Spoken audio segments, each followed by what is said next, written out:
LoreWarrior Armour, Light SRM Carrier. Overview. While the Innosphere continues to produce a plethora of new mechs and vehicles using upgraded technology, the Periphery states, generally lacking in advanced technology, have investigated other avenues for increasing their military might. Rather than paying the high costs of designing and producing entirely new vehicles, the Periphery states have chosen to upgrade older but more reliable vehicles. One of the first of these to receive the treatment was the SRM Carrier. Capabilities.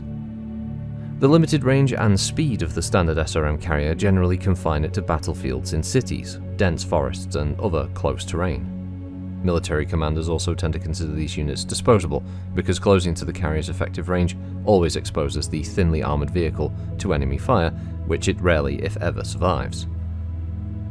Pinard Protectorates Limited on Perdition in the Taurian Concordat, already the main vehicle supplier for the Concordat and other Periphery states, incorporated several new features in the updated Light SRM Carrier to address these drawbacks.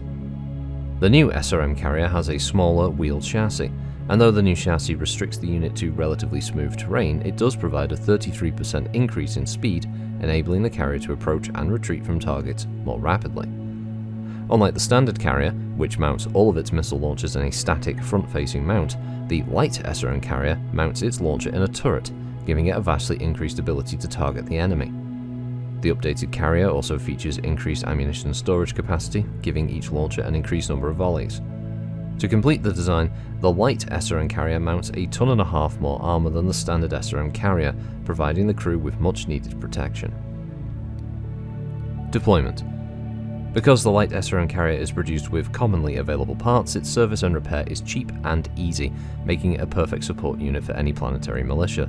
Every major Periphery realm and most lesser Periphery states have already produced and purchased massive quantities of this design. The willingness of the Concordat to sell this design to any interested Periphery realm eloquently supports the Protector's oft-repeated statement that to survive, the Periphery must stand united against the Innosphere houses. So this translates to a 40-ton wheeled vehicle using the Intercombust 140 power plant with a cruise speed of 45 kph and a flank speed of 65 kph. Its armour is standard. Its armament is 5 Shannon 6-shooter SRM launchers, manufactured by Pinard Protectorates Limited on Perdition. Its communication system is Communicator, and its targeting and tracking is the Fire Scan with Indirect Track. Stats-wise, this is a cruise of 4 and a flank of 6, which is considerably faster than the standard SRM Carrier. It has 16 armour on the front, 14 on the sides, 12 on the rear, and 16 on the turret, meaning it can take a few hits before having to retreat, but at least it's far more survivable than the standard SRM Carrier. Its weapon equipment is 5 SRM-6s located in the turret, which is rather awkward looking, to be honest. It's not the prettiest of vehicles out there. There was something about the original SRM Carrier that made it look absolutely friggin' terrifying, despite the fact that it was very thinly armoured. A light breeze could kill the crew or detonate the ammo by accident. This thing, on the other hand, I guess is the Battletech equivalent, almost like a technical. It just looks like an armoured car with a big missile launcher that's been strapped to it, which is probably exactly what it was when it started out life. It has 45 shots overall, with the ammo located in the body. But still, a very deadly vehicle. The fact that this thing can move at the same speed as quite a few of the heavy mechs out there at 4 and 6 means it can actually maintain pace with heavier battle mechs, and once they get involved in the fight, an SRM Carrier can probably sneak around to get a rear shot or just target a mech that isn't particularly focused on them at the time, and they can deal big damage potentially. 5 SRM-6s is not something that you want to be hit by any day of the week, regardless of what mech you're in. Especially within the table sort of realm, because obviously all of those random hits each one has a potential to hit locations like the head, being able to cause potential crits if you double one your roll for your location. It's also just adding up. It's adding to those damage, which can cause things like pilot skill checks and all that stuff. So yeah, 5 SRM-6s, a lot of firepower to be getting hit with by any vehicle, and it's a 40-ton, so it's probably a relatively cheap chassis to produce. I like the fact that it's a Periphery vehicle, so The design of it is very much in fitting with, obviously, a smaller state producing armoured vehicles that it can easily afford and is able to produce in good number, both for itself and for sale elsewhere. Yeah, just perfectly kind of encapsulates that kind of design.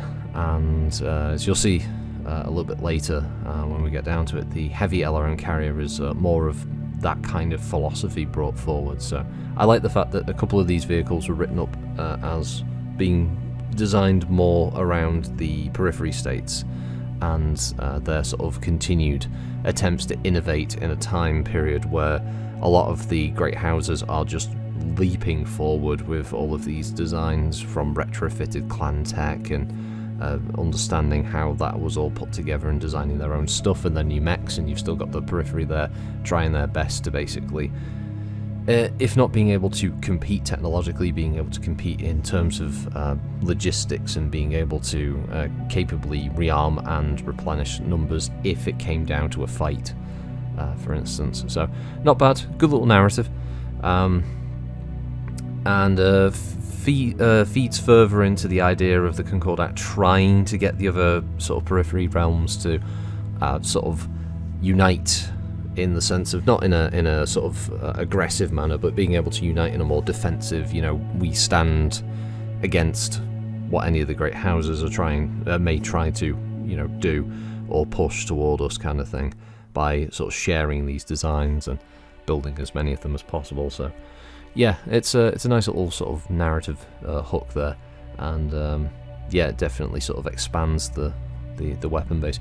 The great thing about the vehicle is that arguably you could say that these things were knocking around before 3060. Obviously, it's not using any particularly new technology. There's no XL engines going in there. It's using an ICE.